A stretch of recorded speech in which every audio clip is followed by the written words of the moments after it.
ज्ञानवापी मामले में स्थानीय कोर्ट में आज गुरुवार को एक बार फिर सुनवाई होगी। जी हां, मंगलवार को कोर्ट कमिश्नर ने सर्वे रिपोर्ट पेश करने के लिए 2 दिन की मोहलत मांगी थी। ये समय अब पूरा हो गया है। गुरुवार को जब कोर्ट खुलेगी तो एडवोकेट कमिश्नर जज के सामने सर्वे रिपोर्ट पेश करेंगे। इसके अलावा स्थानीय कोर्ट में गुरुवार को 2 अन्य याचिकाओं पर भी सुनवाई होगी।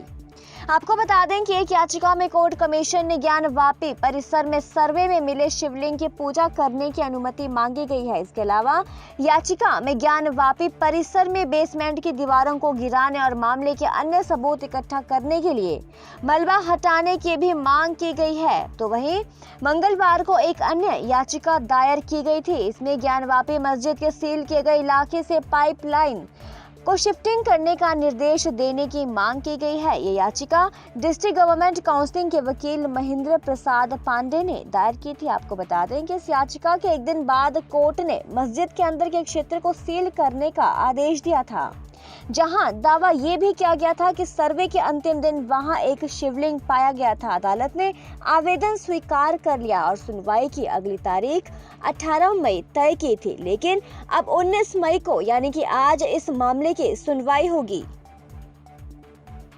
केंद्रीय रक्षा मंत्री राजनाथ सिंह ने मुंबई की अपनी यात्रा के दौरान भारतीय नौसेना के लंबी दूरी के समुद्री टोही और पनडुब्बी रोधी P-8I विमान में उड़ान भरी। आपको बता दें कि रक्षा मंत्री ने मुंबई में मझगांव डॉक पर भारत में बनी 2 वॉरशिप सूरत और उदयगिरी का जलावतरण भी किया। उन्होंने कहा कि इससे नौसेना और ताकतवर हो जाएगी। तो वहीं मझगांव के डॉक लिमिटेड ने एक बयान जारी कर कहा कि पहली बार स्वदेश निर्मित 2 वॉरशिप का एक साथ जलावतरण किया गया है। दोनों जंगी जहाज को नौसेना डिजाइन निदेशालय ने डिजाइन किया है। MDL मुंबई में इन्हें बनाया गया है। MDL जलपोत और पनडुब्बी निर्माण करने वाली सार्वजनिक क्षेत्र की प्रमुख रक्षा कंपनी है। वॉरशिप का जलावतरण करने के बाद राजनाथ सिंह यहां से P-8I विमान से रवाना हुए। अगर P-8 विमानों की बात की जाए तो इसे अमेरिकी विमानिकी कंपनी बोइंग ने बनाया है। इससे अमेरिकी विमानिकी कंपनी बोइंग से खरीदने वाली पहली इंटरनेशनल ग्राहक भारतीय नौसेना थी। मैं कह सकता हूं कि इंडियन नेवी के बारे में मेरा विश्वास पहले की अपेक्षा कहीं और बढ़ा है। ये देश की सुरक्षा करने में हमारी इंडियन नेवी पूरी तरह से सक्षम है, क्योंकि बहुत ही नज़दीक से मुझे देखने का अवसर मिला है। और इसके संबंध में विस्तृत जानकारी आज नेवल स्टाफ के चीफ एडमिरल आर हरिकुमार और साथ ही साथ कमांडिंग ऑफिसर कैप्टन विदीप के द्वारा काफ़ी विस्तृत रूप से प्राप्त। और मैं किस तरीके से देश की सुरक्षा के प्रति हमारे इंडियन नेवी के अफसर और जवान अपनी जिम्मेदारी का निर्वाह कर रहे हैं, सबको अपनी तरफ से बधाई भी देता हूँ। उत्तर और पश्चिमी भारत के लोग इस बार भीषण गर्मी झेल रहे हैं। इसी बीच ब्रिटेन में हुए हालिया अध्ययन में दावा किया गया है कि जलवायु परिवर्तन के कारण उत्तर पश्चिमी भारत और पाकिस्तान में रिकॉर्ड तोड़ गर्मी की आशंका बन रही है। जी हां, पारा 50 डिग्री भी पार कर सकता है। इन क्षेत्रों में प्रचंड लू के थपेड़े और 100 गुना ज्यादा झेलने होंगे। ऐसा जलवायु परिवर्तन के प्रभाव के कारण होने का पूर्वानुमान जताया गया है। आपको बता दें कि ब्रिटिश मौसम कार्यालय के एक अध्ययन में मौसम के बदलाव को लेकर नए खुलासे किए गए हैं। इसमें शोधकर्ताओं ने ये कहा कि उत्तर पश्चिमी भारत और पाकिस्तान में जलवायु परिवर्तन से मौसम पर असर पड़ रहा है। इस क्षेत्र में साल 2010 के रिकॉर्ड तापमान के बाद अब हर 3 साल के बाद प्रचंड लू चलने की आशंका है। ये रिपोर्ट ऐसे समय में आई है जब आने वाले दिनों में उत्तर पश्चिम भारत में तापमान नई ऊंचाई पर पहुंचने की संभावना व्यक्त की गई है, यानी कि आने वाले दिनों में लोगों को भीषण गर्मी का सामना करना पड़ेगा। मुख्यमंत्री योगी आदित्यनाथ ने निर्देश दिए हैं कि सभी जिलों में 48 घंटे के भीतर अवैध स्टैंड को खत्म कर दिया जाए। इसमें अगर लापरवाही की गई तो स्थानीय प्रशासनिक अधिकारियों की जवाबदेही तय की जाएगी। हाईवे पर वाहनों को रुकने नहीं दिया जाएगा। जान बचाने के लिए एम्बुलेंस का रिस्पांस टाइम घटेगा। ऊंचे स्पीड ब्रेकर्स खत्म करके सभी जगह टेबल टॉप स्पीड ब्रेकर बनाए जाएं। मुख्यमंत्री ने सभी जिलों के पुलिस व प्रशासनिक अधिकारियों के साथ सड़क दुर्घटना पर अंकुश के लिए वीडियो कॉन्फ्रेंसिंग की। उन्होंने निर्देश दिए कि ओवर स्पीडिंग, ओवरलोडिंग के विरुद्ध कठोरता से कार्रवाई की जाए। नियमों के उल्लंघन पर वाहन का चालान जरूर किया जाए। जगह तय कर पार्किंग की व्यवस्था सुनिश्चित की जाए। पुलिस प्रशासन माफिया, अराजक, दलाल प्रकृति के लोगों को दूर रखें। अवैध अथवा डग्गा मार बसें किसी भी कीमत पर न चलने दी जाएं। हेलमेट व सीट बेल्ट लगाने के नियम पर सख्ती से अमल किया जाए। इतना ही नहीं, सड़क सुरक्षा के लिए प्रदेश भर में अभियान चलाया जाए। जी हाँ, ये सब कहा सीएम योगी आदित्यनाथ ने। और शहरी क्षेत्रों में या नगरीय क्षेत्रों में या सड़क के किनारे जो बस्तियां हैं, वहां पर अतिक्रमण भी इसका कारण है। इसलिए संयुक्त रूप से इस पूरे कार्यक्रम को केवल परिवहन विभाग का कार्यक्रम नहीं है, हमने इसलिए गृह विभाग को इसकी ओवरऑल मॉनिटरिंग करने की जिम्मेदारी दी है। गृह विभाग पीएस सिस्टम के साथ साथ ट्रैफिक पुलिस को भी ठीक करेगा। ट्रैफिक पुलिस के साथ ही हमारे यहाँ अगर कोई अवैध रूप से वाहन सड़क के किनारे खड़ा किया है तो वहाँ पे क्रेन जाकर के उस वाहन को सीज करने और उसके खिलाफ कार्रवाई करने के लिए भी हम लोग सेकंड उसमें कार्रवाई आगे बढ़ाएंगे। परिवहन विभाग की जिम्मेदारी इसमें बहुत महत्वपूर्ण हो जाती है। आपने भी गाजियाबाद की दुखद घटना देखी होगी, जिसमें स्कूली बस से एक बच्चे का सिर बाहर होने के बाद 11 वर्ष के उस बच्चे की दुखद मृत्यु होती है। दुखद मृत्यु के बाद जब बस का फिटनेस के कागज मांगेगा तो उसकी फिटनेस ही नहीं थी। ये परिवहन विभाग की पहले प्राथमिक जिम्मेदारी थी कि हर एक बसेज का स्कूल कॉलेजेस खुलने के पहले हम सुनिश्चित करें कि उनके पास अपने वाहनों की फिटनेस सुनिश्चित हो। लापरवाही हुई, उसमें जवाबदेही भी तय की गई। परिवहन विभाग को इस बात को सुनिश्चित करना होगा कि सभी प्रकार के बसेज का, ये स्कूली बसेज हों, प्राइवेट में कॉन्ट्रैक्ट कैरेज में चलने वाली बसेज हों, या फिर परिवहन विभाग के साथ संबद्ध बसेज हों, या फिर उत्तर प्रदेश परिवहन निगम के द्वारा संचालित वाहन हों, या ट्रक हों, 4 व्हीलर हों, 2 व्हीलर हों, इनको नियमित रूप से इनकी चेकिंग करना और ट्रैफिक के नियमों का पालन करवाने की व्यवस्था इनसे सुनिश्चित करना, यह परिवहन विभाग सुनिश्चित करें। उनकी जो फील्ड में तैनात जो भी उनके अधिकारीगण हैं वे इसको सुनिश्चित करवाएं। पुलिस की मदद भी लें, ट्रैफिक पुलिस की मदद भी करें। ओवरलोडिंग को रोकना, सड़क के किनारे कोई ट्रक, कोई बस अवैध रूप से पार्किंग न करें और सभी जिलाधिकारी और पुलिस अधीक्षक इस बात को सुनिश्चित कर लें। उप जिलाधिकारीगण भी और डिप्टी एसपी भी इस वीडियो कॉन्फ्रेंसिंग के साथ जुड़े होंगे। वे इस बात को नोट करेंगे, किसी भी सड़क पर, वह हाईवे हो, स्टेट हाईवे हो, एक्सप्रेसवे हो, जिला मार्ग हो, नगरीय चौराहा हो या कोई भी अन्य स्थल हो, अवैध bus stand, taxi stand, 3 wheeler stand, rickshaw stand या कोई भी इस प्रकार की अवैध गतिविधि नहीं चलनी चाहिए। स्टैंड का मतलब सड़क के किनारे उसके पास पर्याप्त मात्रा में पार्किंग का स्पेस हो, वहां आने वाले यात्रियों के लिए कुछ बुनियादी सुविधाएं हो, महिलाओं के लिए, पुरुषों के लिए टॉयलेट हो, पेयजल की सुविधा हो, बैठने की व्यवस्था हो, तो कोई व्यक्ति स्टैंड के नाम पर तब वहां पर प्रशासन से अनुमति लेकर के तब तो स्टैंड की फीस वसूल कर सकता है। लेकिन अगर सड़क पर कोई करता है तो उस पर अवैध रूप से संचालित इस प्रकार के सभी वो अगले 24 घंटे के अंदर बंद होने चाहिए।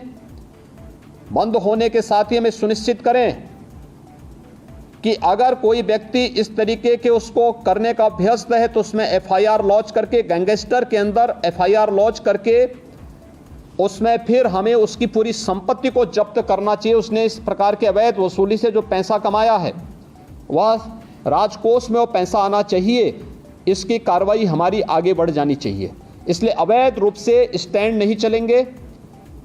लखनऊ, अगर हम अयोध्या की ओर से आते हैं या बाराबंकी की ओर से आते हैं या कानपुर की ओर से आते हैं, कई कई किलोमीटर तक हम लोग देखते हैं ट्रक्स खड़े हैं हाईवे के किनारे। क्यों खड़े हैं? बहुत बार एक्सीडेंट के कारण भी बनते हैं ये। सड़क के किनारे कोई वाहन खड़ा नहीं होगा। नियमित पेट्रोलिंग करना, परिवहन विभाग और गृह विभाग इस बात को सुनिश्चित करेंगे, पेट्रोलिंग सुनिश्चित करते हुए सड़क के किनारे कोई भी इस प्रकार के वाहन खड़े नहीं होंगे, उनके लिए पार्किंग का स्पेस उपलब्ध करवाइए, या अन्यथा वो सड़क पर चलते रहें। ढाबा भी अगर पार्किंग के लिए स्पेस नहीं है तो ढाबा को भी, इस प्रकार के अवैध ढाबों को भी आप सड़क के किनारे से हटाएंगे। एक्सप्रेस हाईवे हो, पीडब्ल्यूडी से जुड़े हुए मार्ग हो, नगर विकास से जुड़े हुए हो, या किसी भी अन्य विभाग से जुड़े हुए मार्ग हो, अवैध अतिक्रमण इनमें से सब जगह हट जाना चाहिए। हर हाल में हम इस बात को सुनिश्चित करें, ये सभी संबंधित विभाग इसके साथ जुड़ेंगे। मुझे आश्चर्य होता है कि बच्चों को पहले स्कूलों में ट्रैफिक के नियमों के बारे में जानकारी बताई जाती थी। आज ये सभी चीज़ें पाठ्यक्रम से एक प्रकार से नदारद सी हो चुकी हैं। मैंने प्राथमिक शिक्षा, माध्यमिक शिक्षा, उच्च शिक्षा, इन सभी से मैंने कहा था कि हर जनपद में प्रधानाचार्यों की ट्रेनिंग का एक कार्यक्रम, मुझे विश्वास है कि सभी जगह हुआ होगा। जिन लोगों ने ट्रेनिंग ली है, विद्यालय के प्रिंसिपल होंगे, प्रधानाचार्य होंगे, प्राचार्य होंगे, वे सभी अपने अपने विद्यालयों में ट्रेनिंग के साथ साथ बच्चों में अब एक हम लोग हैंडबिल हर जनपद में सूचना विभाग की तरफ से भेज रहे हैं। इस हैंडबिल का प्रकाशन हर एक बच्चे के पास ये हैंडबिल पहुंच जाए, कॉमन मैन के पास भी पहुंचे, चौराहे पर जहां पर हमारे पब्लिक एड्रेस सिस्टम हो वहां पे भी ये पहुंचे। हमें क्या करना है, क्या नहीं करना है, अच्छा हैंडबिल बनाने का प्रयास हुआ है। बच्चों को बताने की व्यवस्था, उनको स्कूल में बताना, हम सड़क पे चल रहे हैं, हमें कैसे चलना, पैदल चल रहे हैं, कहाँ से हमें सड़क क्रॉस करनी है, हम टू व्हीलर में जा रहे हैं, हमें किन नियमों का पालन करना है, हम फोर व्हीलर में चल रहे हैं, हमें किन नियमों का पालन करना है, हमें टू व्हीलर, फोर व्हीलर या सड़क पे चलते समय मोबाइल फ़ोन या ईयरफोन का इस्तेमाल करना है, नहीं करना है, इसके लिए क्या सावधानी बरतनी है। ये सभी चीज़ें सामान्य जानकारी है। इन सभी सामान्य जानकारियों को अगर हम स्कूली बच्चों को देंगे तो वे बच्चे अपने घर में अपने अभिभावक को भी बताने में थोड़ा सफल हो सकते हैं, बता सकते हैं। और हर एक स्कूल कॉलेजेस में इस प्रकार की डिबेट भी होनी चाहिए, कार्यक्रम भी होने चाहिए। अगले 2 दिन विद्यालय चलेंगे, उन 2 दिनों के अंदर हम इन कार्यक्रमों को वहाँ पर लागू करने का प्रयास करें। कहीं प्रभात फेरी निकले, कहीं इस पर टॉक हो, कहीं यहाँ पर डिबेट हो, कहीं यहाँ पर कुछ अन्य कार्यक्रम चलने चाहिए। ये स्कूल कॉलेजेस की एक जिम्मेदारी बनती है और इसके बारे में हमें प्रतियोगी कार्यक्रम भी वहाँ पर आगे बढ़ाने चाहिए। इसके अलावा हम इसमें तमाम अन्य संगठनों का भी सहयोग, स्वयंसेवी संगठन होंगे, सड़क सुरक्षा से संबंधित जानकारी देने वाले तमाम अन्य सामाजिक संगठन होंगे, उनका भी हम इसमें मदद लें। इसमें हम लोगों से इस बात को सुनिश्चित करें कि सड़क स्टंट करने की जगह नहीं है। ओवर ब्रिजेज या फ्लाईओवर के ऊपर जो स्टंट होते हैं, जो युवा स्टंट कर रहे हैं अपने बाइक से, हर हाल में इसको रोकना। बाइक से चल रहे हैं तो हेलमेट अनिवार्य करने की आवश्यकता है, बताने की आवश्यकता। 1 सप्ताह अवेयरनेस के कार्यक्रम चलाइए, पहले अवेयरनेस, और फिर अगर अवेयरनेस के बाद आपको लगता है कि अब हमें इन्फोर्समेंट की आवश्यकता होती है तो उसके बाद फिर हमें इस कार्यक्रम को उसके बाद फिर आगे बढ़ाना चाहिए। इसलिए पब्लिक एड्रेस सिस्टम को सक्रिय करने और उनका उपयोग करने के लिए ही हमने इस बारे में कहा।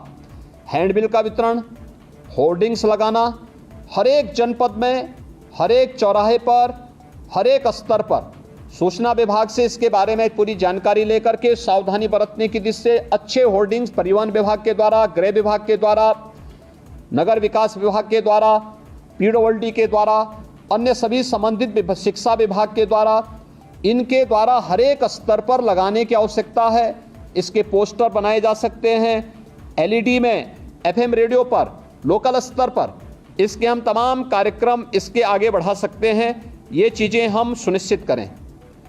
परिवहन विभाग इस बात को सुनिश्चित करे कि जो वह ड्राइविंग लाइसेंस देते हैं हम ऑनलाइन तो दें, लेकिन इस बात को सुनिश्चित करें कि ट्रैक पर भी हम उनकी एक बार देखें कि वह इस योग्य है कि नहीं है कि हम उसे ड्राइविंग लाइसेंस दे सकें। अन्यथा खैरात के भाव बांटने की वो बंद करिए और आरटीओ के कार्यालय दलालों से मुक्त हों। किसी भी प्रकार की दलाली की गतिविधि वहाँ न चले, इस बात को भी हर एक जनपद में जिलाधिकारी और पुलिस अधीक्षक की टीम सुनिश्चित करें। ओवरलोडिंग को रोकने की कार्रवाई, जहां से ओवरलोडिंग हो रही है उसी केंद्र पर रोकना।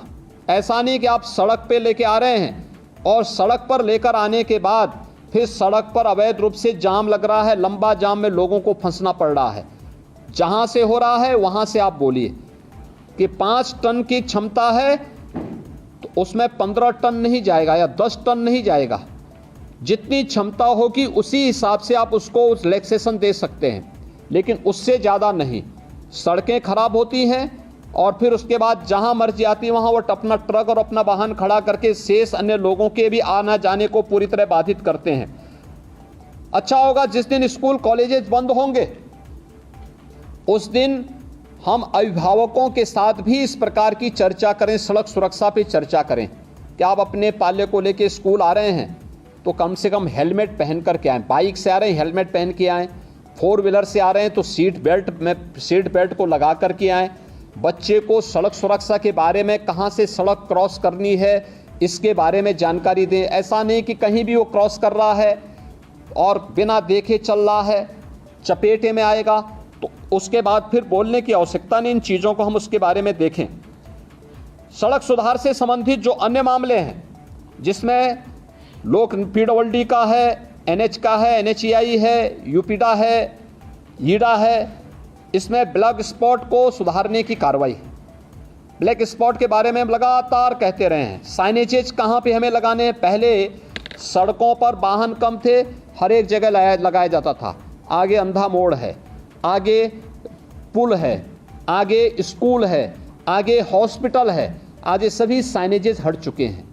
इसको फिर सभी संबंधित विभाग अपने अपने उसमें सुनिश्चित करें। आगे बाजार है, ये सभी चीज़ें लगनी चाहिए। स्पीड कितनी होनी चाहिए, स्पीड लिमिट भी उसमें लिखें। हमें तय करना होगा कि कोई भी ओवर स्पीडिंग ना हो, इसके कारण किसी की गति सीमा के बारे में हम सुनिश्चित करें। अवैध ढाबों के बारे में हम सुनिश्चित कर लें और इसके अलावा हमें इन चीज़ों के बारे में भी तय करना होगा कि टोल प्लाजा में ओवर स्पीडिंग और ओवरलोडिंग के बारे में हमें इन चीज़ों को वहाँ पे सुनिश्चित करना होगा। ब्रेथ एनालाइजर को भी उपयोग करके चालकों के परीक्षण की कार्रवाई को करना। खनन विभाग के साथ मिलकर के हमें जनपद के अंदर इल्लीगल माइनिंग को रोकना और इल्लीगल माइनिंग के साथ साथ ओवरलोडिंग को भी उसके साथ रोकना है। जिलाधिकारी, पुलिस अधीक्षक माइनिंग विभाग के साथ मिलकर के इसको सुनिश्चित करेंगे हर जनपद में कि इल्लीगल माइनिंग भी नहीं होनी है और ओवरलोडिंग भी रोकना है। पहले अवेयरनेस के कार्यक्रम करें और वहां पे उसके पहले जहां से शुरू हो रहा वहीं से आप इस कार्यक्रम को शुरू कर देंगे। अंतर्राष्ट्रीय बॉर्डर से पकड़े गए पाकिस्तानी खुफिया एजेंसी आईएसआई के दोनों जासूस कोलकाता और बिहार के रहने वाले हैं, जो काफी समय से अमृतसर में रह रहे थे। जी हां, उनके मोबाइल से सेना की इमारतों, वाहनों और नक्शों की तस्वीरें पाई गई हैं। पाकिस्तान की खुफिया एजेंसी आईएसआई लगातार भारत के खिलाफ साजिश रच रही है, आपको बता दें। इसके लिए फिलहाल उसका फोकस इंटरनेशनल सीमा से सटे पंजाब के सरहदी इलाकों पर है। इस बीच देश में किसी बड़ी वारदात को अंजाम देने से पहले पंजाब पुलिस की स्टेट स्पेशल ऑपरेशन सेल ने पाकिस्तान को भारत की गुप्त सूचनाएं पहुंचाने वाले 2 आरोपियों को गिरफ्तार किया है। सूत्रों के मुताबिक इन पर आरोप है कि दोनों आईएसआई के जासूस हैं, जो अमृतसर में ठिकाना बनाकर भारतीय सेना और अंतर्राष्ट्रीय बॉर्डर से जुड़ी खुफिया जानकारी पाकिस्तानी एजेंटों तक पहुंचा रहे थे। देश में कोरोना के मामलों में लगातार उतार चढ़ाव जारी है। हालांकि आज कल के मुकाबले 535 केस ज्यादा दर्ज किए गए हैं। जी हां, कल 1829 मामले सामने आए थे, तो वहीं देश में अब उपचाराधीन मामलों की संख्या घटकर 15,419 रह गई है। आपको बता दें कि देश में बीते 24 घंटों में 2,364 केस दर्ज हुए हैं, जिसके बाद संक्रमण के कुल मरीजों की संख्या 4,31,29,563 हो गई है। केंद्रीय स्वास्थ्य मंत्रालय की ओर से जारी आंकड़ों के अनुसार देश में एक दिन में कोरोना वायरस के 2,364 नए मामले सामने आए हैं, तो वहीं 10 और मरीजों की मौत होने से मृतकों की संख्या बढ़कर 5,24,303 हो गई है। इसके अलावा देश में कोविड-19 के उपचाराधीन मरीजों की संख्या घटकर 15,419 रह गई है, जो कुल मामलों के 0.04% है। बीते 24 घंटों में उपचाराधीन मरीजों की संख्या में 228 की कमी दर्ज की गई है, जो कि राहत भरी खबर है। तो वहीं मरीजों के ठीक होने की राष्ट्रीय दर 98.75% है।